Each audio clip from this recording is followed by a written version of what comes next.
Hola, ¿qué tal? ¿Cómo están? Bueno, hacer un análisis sobre si el gobierno va a poder mantener este esquema de crawling peg vigente en materia de evaluación del tipo de cambio oficial es difícil saberlo. ¿Por qué? Porque por el lado del gobierno la idea es no tocar el crawling peg del 2% mensual.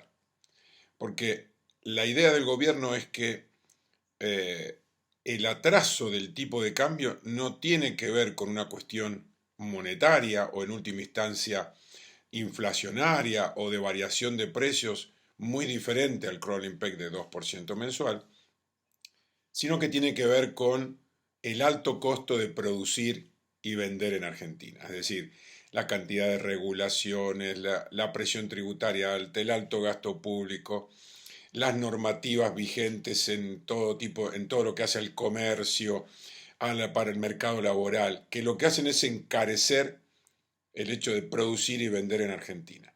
Cuando eso se baje, el tipo de cambio no tiene por qué estar subiendo porque en la parte monetaria se estaría trabajando en principio para que eso ocurra. Ya vamos a hablar de lo que es este programa de emisión cero.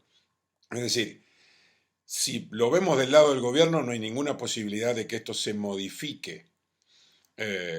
Lo único que puede llegar a pasar es que los dólares que están fuera del oficial, esto de los dólares bursátiles o el dólar blue en última instancia, pueden tener volatilidad, pero desde el lado del gobierno no va a haber, por lo menos por lo que se ve, nada que se parezca a una devaluación, en este caso del tipo de cambio oficial. Es decir, que esto quedaría en principio ahí. El gobierno va a trabajar muy fuertemente en lo monetario, aparentemente, y va a trabajar en tratar de que se disminuyan los costos de producir y vender en Argentina, que en definitiva, si uno lo mira despojado de cuestiones ideológicas y partidarias y demás, es algo que nosotros en esta columna lo venimos diciendo hace mucho tiempo, que es que es muy alto el costo de producir y vender en Argentina porque hay altísima presión tributaria, hay un gasto público absolutamente infinanciable que hay que bajar enormemente, hay enorme cantidad de leyes, normativas, regulaciones que traban el comercio,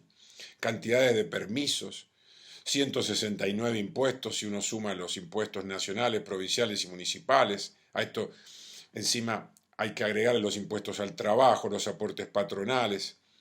Es decir, producir y vender en Argentina es inviable. Se necesitaría un tipo de cambio de 4.000 pesos para poder zanjar todos esos problemas. ¿Y cuál es el drama? Que si se pone el dólar en 4.000 pesos y se sigue emitiendo, se va a necesitar después uno de 6.000, después uno de 8.000 y no se termina más. En definitiva, hay que terminar con la causa del problema. Esperemos que el gobierno pueda apuntarle a eso, sobre todo con el nuevo Ministerio de Desregulación y Transformación del Estado, y esperemos que cuente con los avales en el Congreso necesarios para que las leyes que Argentina necesita para disminuir el costo de producir y vender baje, porque es la única manera que esto puede funcionar. Eh, Además a esto hay que adicionarle las trabas que a veces desde el punto de vista de la justicia se establecen porque se fallan cosas en contra del gobierno que implican mantener alto el gasto público, no permitir que determinadas normativas se eliminen, como ves en el caso del mercado laboral, por ejemplo, donde hay un fallo que hizo que no se pueda aplicar en esa parte el DNU de principios de año. Es decir, ni el Congreso ni la justicia colaboran en ese panorama. Entonces, el costo de producir, insisto, en Argentina es muy alto. Con una devaluación no se arregla, porque le arreglase el problema a las empresas para que puedan tener un costo un poco más bajo en dólares, pero haces más pobre a la población que vive en ese país.